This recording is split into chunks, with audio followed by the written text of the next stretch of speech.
20 বছর না হইলে ফুরিন বালিক কইনা পথে আসলাম আমি ডিটেলসটা কই। হ্যাঁ, মেয়েটা হইলো মাইনর, বাকি যেটা ক্লাস 7 এ পড়ের মেয়েটা।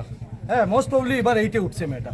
মাইনর মেয়ে, 15 ইয়ার্সের মেয়ে, আজকে ডক্টর লেখা গাড়ির মধ্যে এই যে মালিক জেপি দাস না কি জানি না, তার মেন নামটা আমি জানি না, জেপি দাস, তার দিনের বেলা এই মেয়েটারে আমরা খবর পাইছি এইখানে রাখে, শিলচার তার আরেকটা আছে এটা, আর বিকাল রাত্রে হইলে এখানে রাখে। আমরা যখন আইছি এই গাড়ির পিছনে আইয়া এখান থেকে দেখছি মেয়েটারে নামাইয়া হোটেলে নেয়। যখন আমরা এখান থেকে দেখছি তখন হে কিতা করছে, মেয়েটারে এখান থেকে আবার উঠাইয়া আনিয়া সামনে রাখি দিছে। তখন আমরা এখানে আইছি, আওয়ার পরে আমরা লগে লগে আগে থানা ইনফর্ম করছি, পুলিশ ইনফর্ম করিয়া এরপরে 20 বছর না হইলে ফুরিন তোর বিয়া বন্ধ।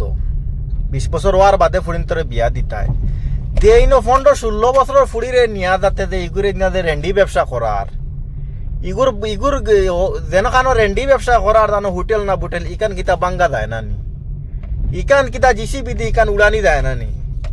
ইগু তো একটা নাবালিক কে এখন ইগু 16 বছরের ফুরি তো একটা নাবালিক ফুরি দিয়া যখন ইগুরে হ্যারাসমেন্ট 3 মাস থেকে করাইয়া ইগুরে বন্দি করাইয়া যখন ইগুদি রেন্ডি ব্যবসা করার, তাহলে ই যে গিয়ে করাইতেছে ইগুর গড় বাড়ি কিতা বাঙ্গা যান না। ইগুর গড় বাড়ি চাইলে তো এক রাইতে ইগুর হোটেলটে তালা মারা যায়, রাইতে চাইলে ইগুর হোটেলটে বাঙ্গা বল্ডোজার লাগানি যায়, বল্ডোজার লাগাই এখান বাঁধ থুর মার করা যায়। এখানোর বিষয় কিতা আমি বুঝলাম না কিছু।